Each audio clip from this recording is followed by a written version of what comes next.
ये कहानी है रीना की। रीना एक 13 साल की लड़की थी।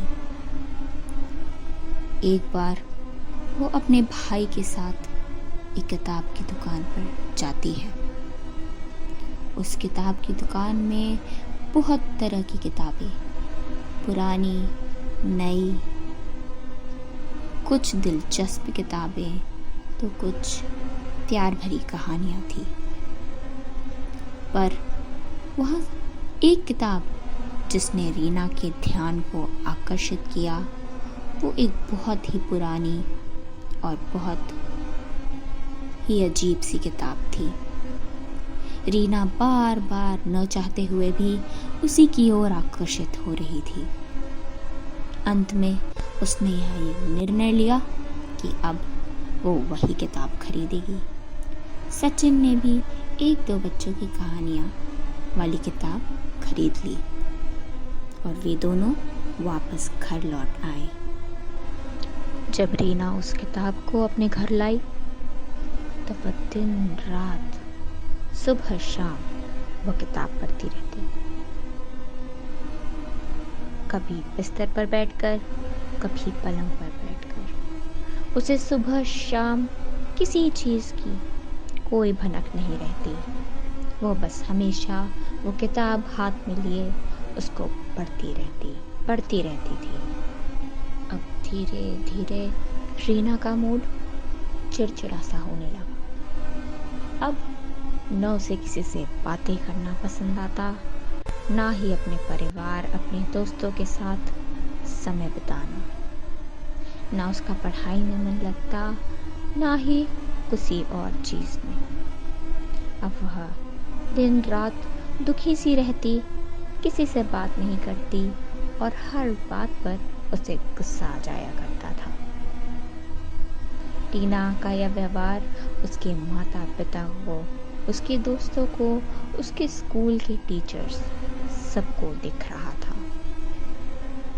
रीना का चिड़चिड़ापन उसके पढ़ाई में, उसके रहने सहने के ढंग में, उसकी दोस्ती एवं उसके बाकी संबंधों में भी झलकने लगा था। फाइनली रीना के माता पिता ने रीना से खुद ही बात करने का सोचा। उन्होंने सोचा कि वह रीना को समझाएंगे, उसके ऐसे बदले व्यवहार का कारण पूछेंगे। शायद रीना को खुद ना पता हो, या रीना हमें बता दे अगर हम उससे प्यार से पूछे। उसके माता पिता ने उससे कई बार बातें करने की कोशिश की, पर रीना शुरू में सुनती और उसके बाद बातें अनसुनी कर या उल्टा जवाब दे वहां से चली जाती। अब रीना के माता पिता को पता चल चुका था कि बातें उनके हाथ से छूट चुकी हैं। उन्हें जल्द से जल्द रीना के लिए कोई ऐसा कदम उठाना पड़ेगा जिससे रीना एक अच्छी जिंदगी जी सके। चीज़ों को हाथ से निकलता देख रीना के माता पिता ने रीना को अस्पताल भेजने का निर्णय लिया।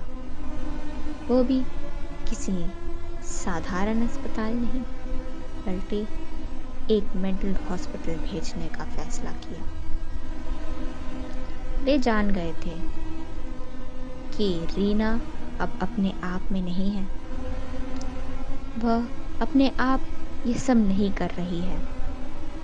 वह किसी के वश में है, ये सारा सब कुछ कर रही है। उनको कहीं ना कहीं ये पता चल गया था कि उस किताब ने ही रीना की बुद्धि को इतनी बुरी तरह भ्रष्ट कर दिया था। अब रीना के इलाज का बस एक ही सहारा था, जो था मेंटल हॉस्पिटल।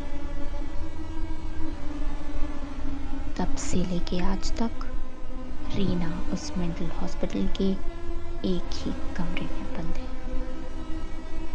आसपास काम करने वाले लोग कहते हैं कि उसके कमरे में कोई ना घुसता है और ना ही वह वहाँ से बाहर आती है।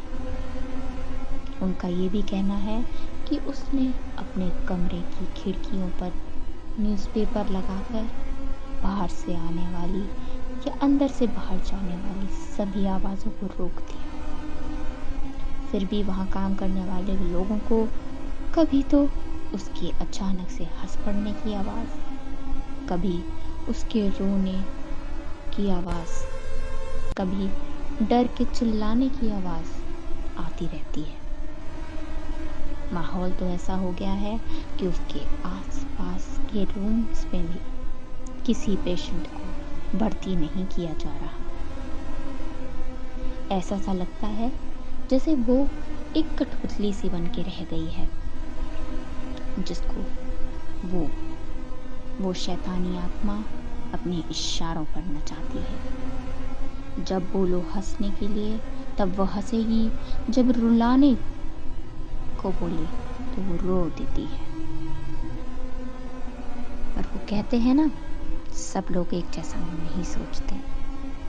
वैसे ही इन बातों को भी कई लोग बस बातें समझते हैं और सोचते हैं इनमें रत्ती भर भी सच्चाई नहीं है, और चल देते हैं इस अस्पताल की ओर पता लगाने रीना की असलियत। आपको क्या लगता है, क्या सच में रीना के बारे में बताई गई ये बातें सच है या बस एक मनगढ़ंत कहानी? उन लोगों को क्या मिलता है जो रीना की असलियत जानने इस अस्पताल जाते हैं? उसको जानने के लिए चैनल को सब्सक्राइब कर लें और इंतज़ार करें हमारे अगले वीडियो का।